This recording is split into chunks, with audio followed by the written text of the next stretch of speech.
I loved foosball in college. I mastered it. It was so awesome. And now as a youth pastor, I love Human Foosball. Now let's play Human Foosball! I want to give you 2 ways they do it at camp and 2 ways you can do it at your youth group. The first way I learned it was basically it's like a cage set up with wires going across and then there's PVC pipe that goes around the wire so you don't cut up your hand. And you have to hold on to that. And it's set up like a foosball table and you use a soccer ball and kick it back and forth. The second way I learned it at camp, and this was when I went and spoke for my friend Adam Williams out in Buffalo, New York, was basically they had holes that were in the ground and this kind of caged in area with goals on either side. And the students actually used their hands to play.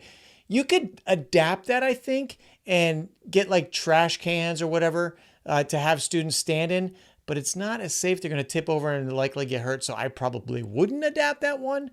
But those are 2 ways to do it at camp. Now, let me give you 2 ways that you can do it at your church today. I'm ready. Go. The first way, we've done it where we put chairs all over a field and we face them so one team faces this way, the other team faces this way, but we spread them out. And then we put a soccer ball or a kickball or whatever kind of ball on the ground, and they can't lift up their backside from the chair and they can't lift the chair off the ground. So they have to kind of slide like their bodies. Slide to the left. Slide. But again, it has to stay connected and reach their legs out to kick. A lot of fun, really enjoyable. And you know, it's the rules are you're trying to score on the other team and they cannot move around from their chair.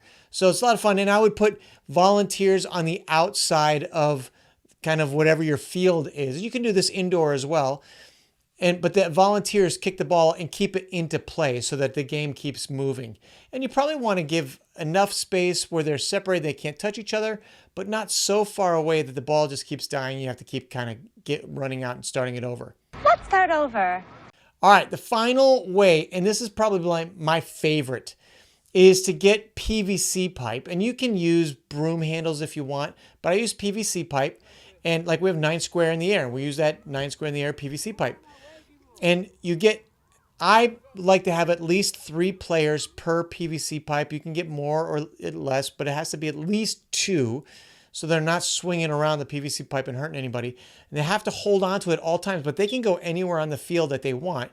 And they're kicking and just playing soccer essentially, but they are running around and it's funny to watch. It's great for video. You can see that right here.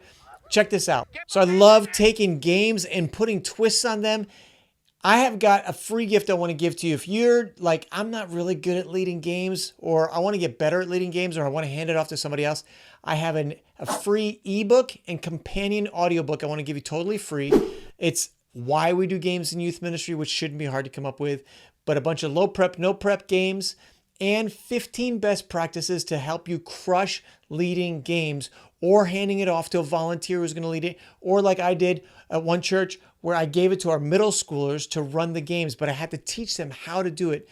It's not going to be as great as if you do it, right? But it gives an opportunity for your students to serve and have ownership of something. And my students who were on that game team loved it. They never missed. So take that. That's in the link in the description below. And until next time, see ya.